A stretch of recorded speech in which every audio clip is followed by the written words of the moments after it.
Assalamualaikum warahmatullahi wabarakatuh. Perkenalkan, kami dari kelompok 2. Kami sekarang berada di Museum Bawah Tanah, dengan tepatnya berada di alun-alun Surabaya.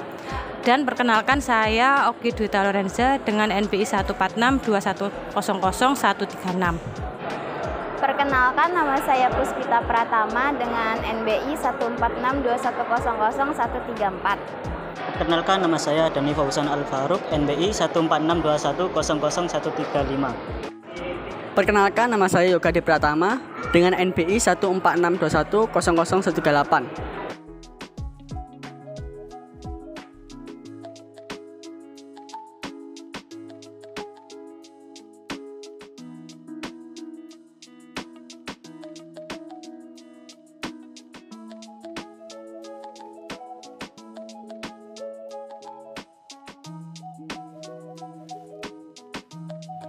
Pada tahun 2021, kota Surabaya mendadak viral melalui media sosial. Hal ini karena adanya peresmian museum baru yang disebut-sebut sebagai Museum Bawah Tanah pertama di Indonesia.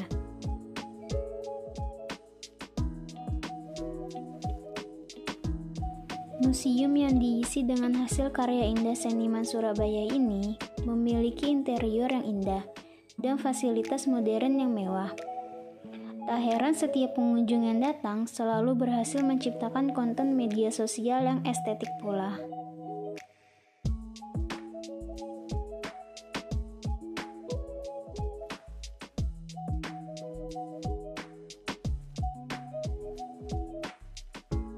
Museum Bawah Tanah Alun-Alun Surabaya juga menyuguhkan berbagai barang antik yang memiliki nilai sejarah yang tinggi.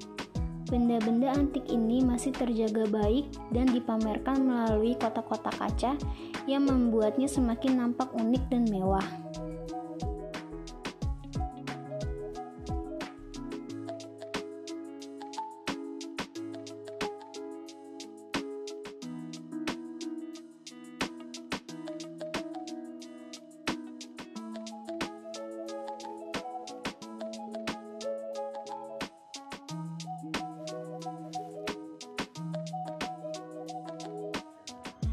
Museum Bawah Tanah ini merupakan salah satu bagian dari generasi penerus yang berpotensi untuk mewarisi nilai-nilai leluhur budaya bangsa untuk kemudian meneruskan kepada generasi muda yang lain. Sebab di dalam jiwa seorang pemuda tertanam semangat patriotisme serta memiliki kepedulian yang tinggi terhadap lingkungannya. Museum ini sebenarnya bukan hanya untuk menunjang terselenggaraannya pendidikan, melainkan bagian penting dalam pendidikan itu sendiri.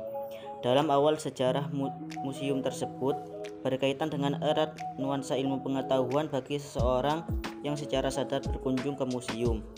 Dengan mengunjungi museum, seorang akan belajar dan menambah pengetahuannya, terutama yang berkenan dengan benda-benda yang dikoleksi dalam museum tersebut. Seseorang pengunjung dapat mengetahui perkembangan peradaban pada suatu masa di suatu daerah atau perkembangan peradaban secara mutakhir lewat koleksi museum. Ilmu-ilmu yang berkepentingan dengan koleksi museum antaranya yaitu patung-patung yang berada di dalam museum tersebut. Hal itu memang tidak dapat disaksikan secara nyata karena berkenaan dengan dunia ide. Pertama adalah adanya akumulasi pengetahuan yang diterima oleh siswa. Dan hal yang kedua adalah rasa patriotisme, kejuangan, dan kesadaran berbangsa yang lebih tebal.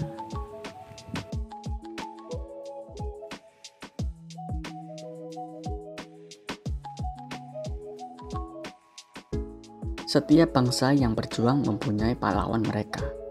Demikian pula bangsa Indonesia. Dan kepahlawanan masih akan dituntut terus kalau kita ingin tetap tegak sebagai bangsa yang terhormat. Selain kepahlawanan, kiranya perlu diperlihatkan kepada generasi masa kini bagaimana rakyat berjuang itu secara spontan dapat segera mengenali apa yang tidak dapat ditawar dalam situasi yang mereka hadapi, yaitu melawan. Keterlibatan total inilah yang kiranya dapat diajukan sebagai nilai perjuangan yang tetap diperlukan oleh bangsa dan tanah air. Dengan prestasi seperti itu, maka Museum Perjuangan dapat menunjukkan bahwa kemerdekaan yang dinikmati generasi sekarang diperoleh karena ada generasi di masa lalu yang dengan keterlibatan total tanpa memperhitungkan resiko tidak mau menerima alternatif lain, kecuali merdeka 100%. Dengan dasar ini, Museum Perjuangan dapat memainkan peranan penting dan langsung dalam pembentukan generasi pejuang.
Terima kasih telah menonton.